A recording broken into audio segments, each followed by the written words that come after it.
This channel is for adults and not for kids.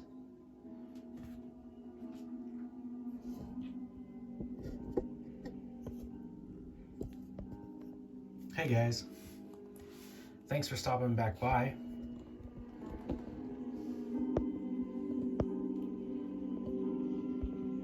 The night he came home.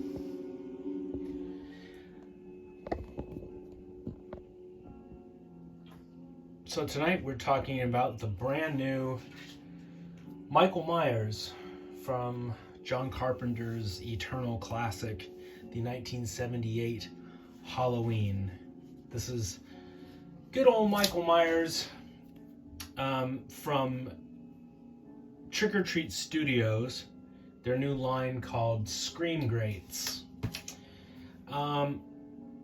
This figure was supposed to be delivered before Halloween. It was supposed to come out sometime in October, but I don't know, they must have ran into some delays because I did not get him until this is the second week of January. Anyway, Mikey is here, late or not.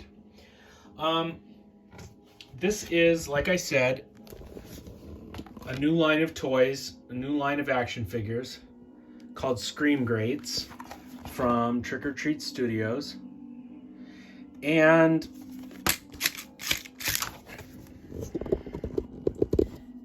the cool thing about this line, well, I mean, it's cool to me, it might not be cool to you, but they are more about the sculpt and less about the articulation. And I've said that many times before, that I would rather have a great looking figure than a figure that can move in a gazillion different ways. They said in press releases and they said in interviews that they were trying to harken back to the good old days of McFarlane Toys, of the Movie Maniacs line, when McFarlane was pumping out just incredible looking action figures from lots of different properties. And they may not have moved all that great, but they looked incredible. And they have a pumpkin head coming out in this line that I have on order also. Michael here stands an impressive 8 inches tall. And the pumpkin head is going to be somewhere above 10 inches tall. I really like what this brand is looking like so far. It's an impressive sculpt.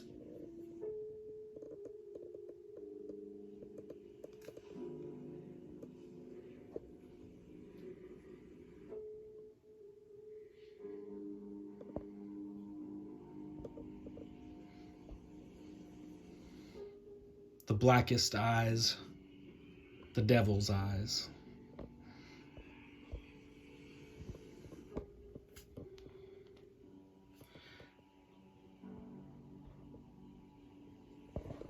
Let me show you up close and personal.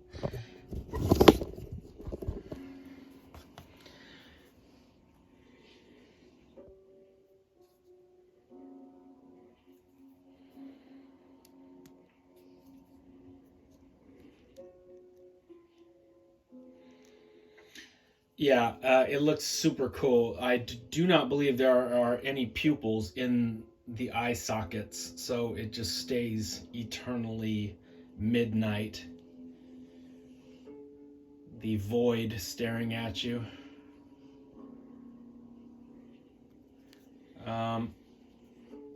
Cool paint job on the mask. It looks like a mask. It's got a little bit of spray down here to make it look like it's not just all flat white. There is some shading going on here to make it look like a William Shatner mask. Oh, looks like I've got a little, is that a, no, that's just shine, never mind. from that angle right there, I thought I had a speck of white, and I was gonna have to go in and paint it, but that's just a shine. Nice job on the overalls. They dry brushed it with a lighter gray on top of the darker gray. I'll go over the articulation with you in a second. Like I said, articulation really isn't their thing.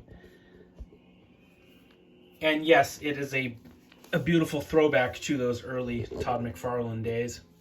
So his head turns and tilts, so you know, when he sticks the guy up on the wall, he can turn his head much the way Thor tilts his head when he wants something from me.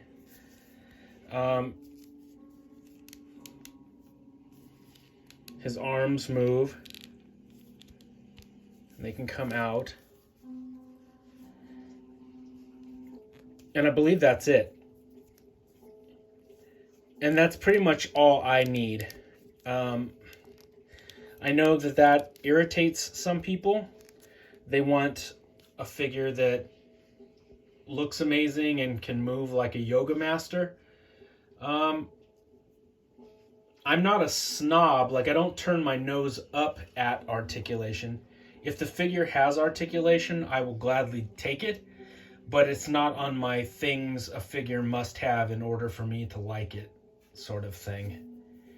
I would much rather have an incredible sculpt. I want it to really look like the thing in the movie or the TV show or the video game or whatever, the comic book. I want it to look like the thing rather than it sort of looks like the thing, but it can move in these amazing ways. Like, that's not a big thing with me. So this arm, he did not come packaged with that arm. I'll show you the other arm.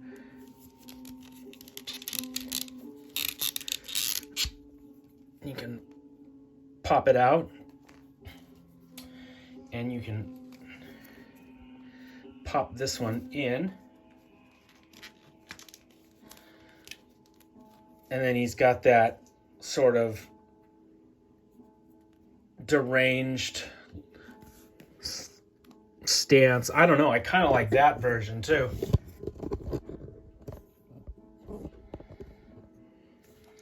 That Michael Myers stance, you know, where he's slightly hunched, kind of slightly hunched forward, and his arms are just down at his sides.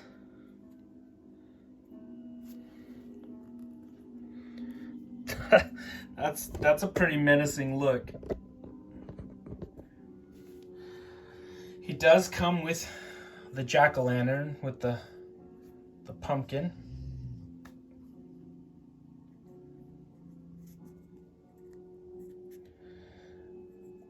I got paint on my fingernails. I was touching up some toys.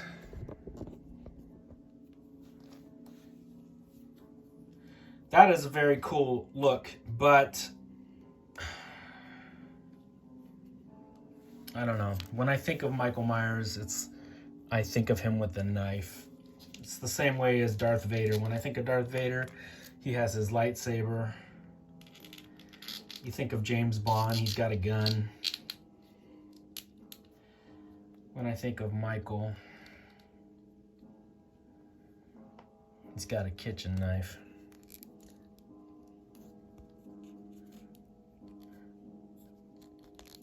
It looks like they have rotation at the wrist. So that's another little point of articulation for you. But when I first got him in, I set him next to my Mezco 112 Michael Myers, and he frickin' dwarfs him. I should have actually had it out for this review, but I packed him away. Anyway, the Mezco 112 Michael Myers only comes to about there. You know, this is like a full 2 inches and some change taller. This is a really impressive action figure. I know Trick or Treat Studios has a line of 1/6 scaled Michael Myers figures that they have been pumping out for a couple years now.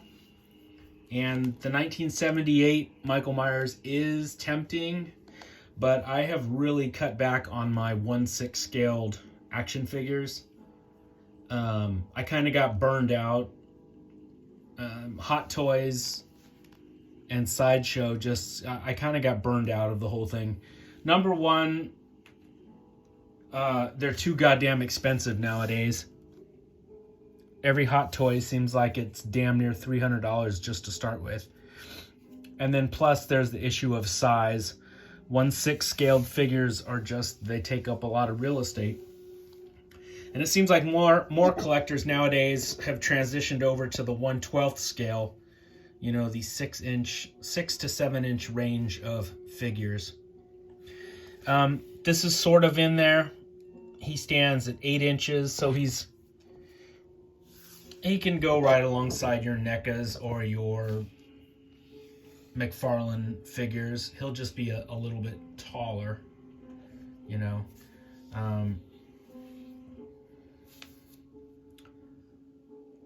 NECA is about that 7 inch range, and the same with McFarlane. But these are very cool. I like him a lot, and I'm excited to see what else this company puts out. Like I said, I have their Pumpkinhead on order, and I'll have to take a look and see what other characters they have available. But this very first action figure from them, I am impressed. I really like it a lot. And I know full well that this might not be everybody's cup of tea. You guys might like more articulated figures, more articulation in your action figures. And those are still out there. Those are still available. But this is a nice, different option. I like them both. So I think I only have like maybe 4 or 5 Michael Myers in my entire collection. I have this. I have the Mezco 112 Michael Myers. I have the NECA Toonie Terrors. I have the NECA 1/4 scale. I have an old ass McFarlane Movie Maniacs Michael Myers. What's that? 5 of them? And I may have a NECA 7 inch scale Michael Myers from back in the day. One of these days I'll have to get them all out and do a Michael Myers extravaganza. Maybe closer to Halloween time, I'll get all the Michael Myers out and do like a show with all of them, an episode with all of them. Anyway, guys, that is a look at the new Trick or Treat Studios 1978 Michael Myers from John Carpenter's classic Halloween. Such a good job on the mask. Look at the seam line in the rubber where they pulled the Captain Kirk wig, you know, where they yanked the hair off, they shaved off the sideburns, they shaved off the eyebrows. Like it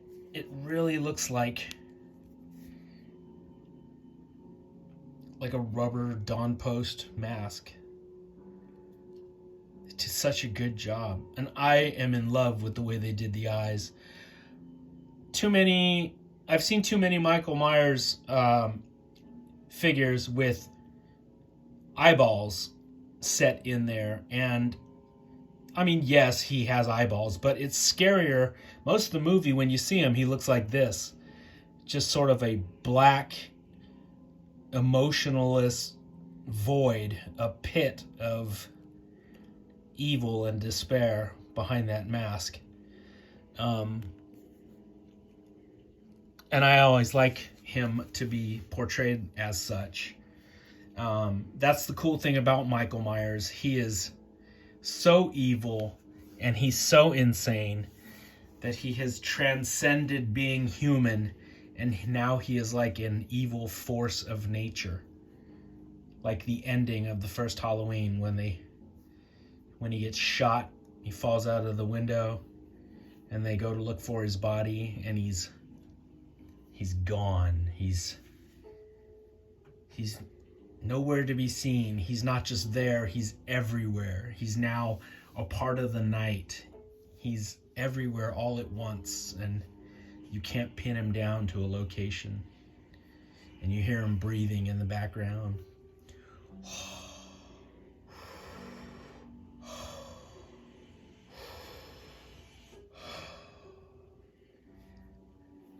And he's everywhere. Because that really was the boogeyman. As a matter of fact, I believe it was. Happy Halloween, my friends.